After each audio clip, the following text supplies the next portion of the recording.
Minister Carnes and Kingdom Networks do not support the usage of the Book of Enoch, and here is why.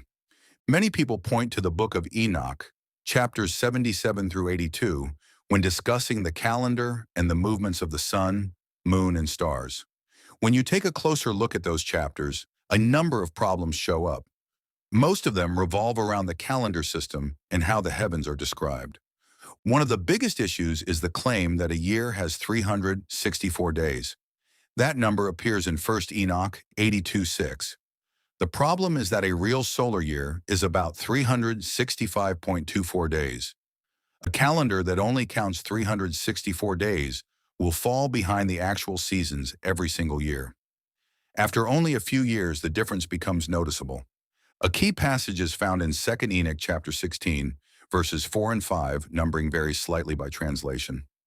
According to the second book of Enoch, the cycle of the sun is 365 days and a quarter of a day. Was Enoch confused? 1 Enoch and 2 Enoch contradict each other. 364 days or 365 days? Over long periods of time, if there are 364 days in a year, the seasons would drift far away from where they belong. If the heavenly lights are supposed to mark days, seasons, and years, as Genesis 1:14 says, then a calendar that constantly drifts creates a serious problem. The moon is also treated in a strange way in these chapters. In 1 Enoch 78, the moon is mostly described as reflecting the light of the sun and playing a secondary role. Yet the scriptures clearly give the moon an important function in keeping time. Psalm chapter 104 verse 19 says the moon was made for appointed times or feast days.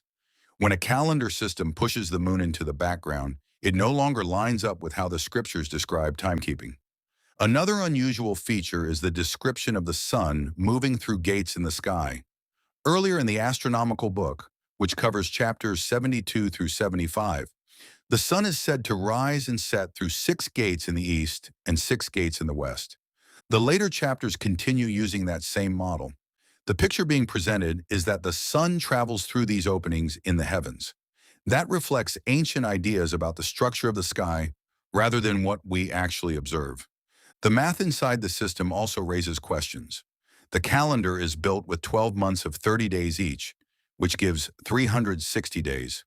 4 extra days for the change in seasons, spring, summer, fall, and winter, are then added to reach 364. The problem is that the moon cycle does not fit cleanly into 30-day months. The moon moves in a cycle of about 29.5 days. This means that some months will have 29 days and some months will have 30 days in it. Because of that, the system described in Enoch does not match the moon's actual motion or the actual length of the year. Another point that stands out is how the calendar works compared with what we see in the scriptures. The Bible regularly mentions new moons and observes cycles that mark time. You see this in places like Exodus 12, Numbers 10:10, 1 Samuel 20, and Psalm 81:3. The calendar in Enoch does not rely on observing the moon at all. It is a fixed system that moves forward regardless of what is happening in the sky. There is also a lot of repetition in these chapters. Material from earlier sections of the astronomical book shows up again with small changes. That kind of repetition often suggests that different traditions or sources were combined into one document later on. History also raises questions. There is no clear evidence that the people of Israel ever used a strict 364-day calendar as their national system. Some groups in the Second Temple period, such as the community associated with the Dead Sea Scrolls, favored that type of calendar. They even had to make adjustments over time to keep the seasons lined up.